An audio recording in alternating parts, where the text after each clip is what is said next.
Hello again.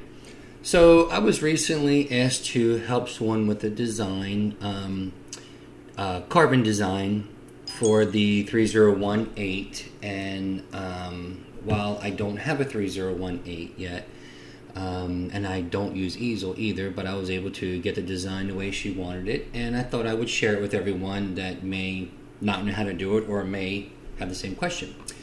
So what we're going to want is, I'm going to switch over to my software, is we're going to want to put this SVG, these three cowboys, and we're going to want them raised up and then the background recessed.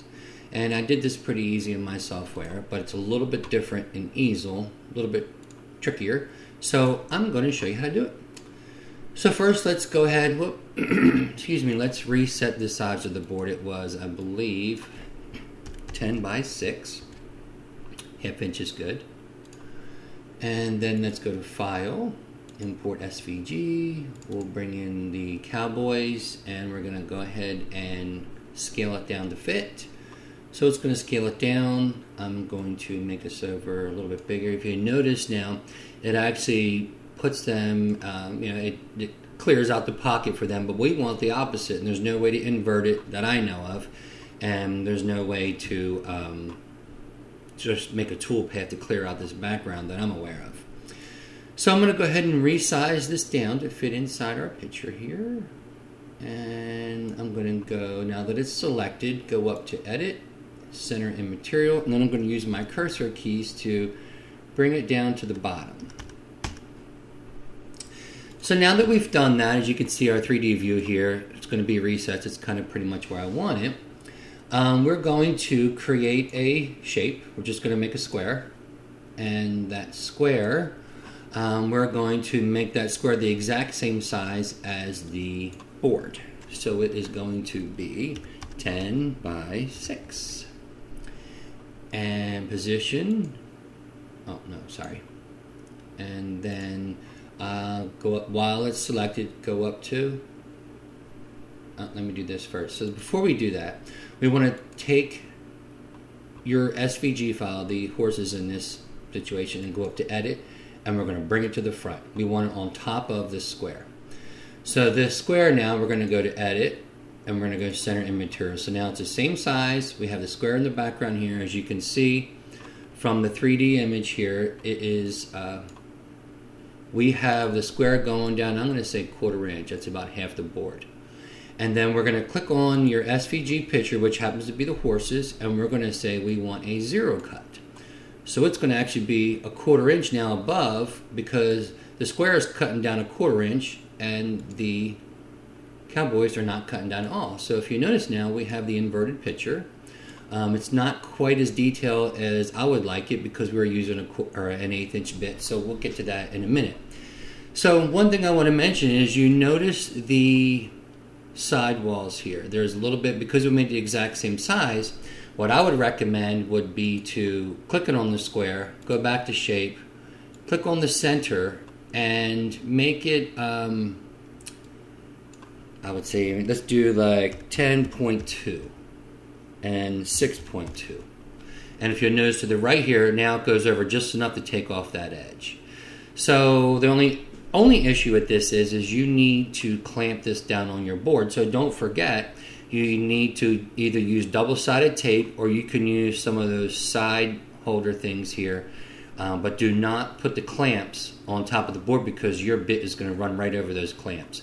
So if you have, I've had pretty good luck with some strong double-sided tape, but however you best fit that. So that is pretty much how you do the design that way, and you can raise and lower how much ever that you want to cut that. You can even do a little bit. So, but I want to show you a couple more things. So first off, you're using an 1/8 inch bit. I would recommend upgrading your 3018. There is, I believe, on the Your Home website, a new collet you can get for it that you could put a 1/4 inch bit, and that will clear a lot of this out a lot faster. I think this is like a 3-hour cut with an 1/8 inch bit. So to get more detail, let's add another bit in. You may have to add a bit up here and choose the 1/16 spiral bit. an end mill, of course, and I like the up cut. And so the 1/8 inch bit is going to be the clean out, and the 16th inch bit is going to be the the detail bit. It's going to give you a little more detail everywhere. It's going to add about another hour to your cut, but it'll give you more detail on it. Now, so I hope that helps in getting you, pretty much where you want to be with that design. There's another thing I want to mention is actually pretty cool. If you come back to your picture here, you can actually, let's just say you take your square shape, let's make it, I'm going to say 9 inches by 5 inches. A little bit much. How about 9 by 5 by 5 by 5? It's pretty cool because now it actually looks like you have a frame around it.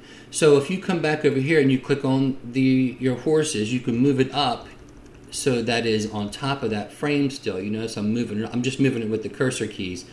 But see how it's touching the edges and all, and you can actually resize that down if you want. It's actually pretty cool.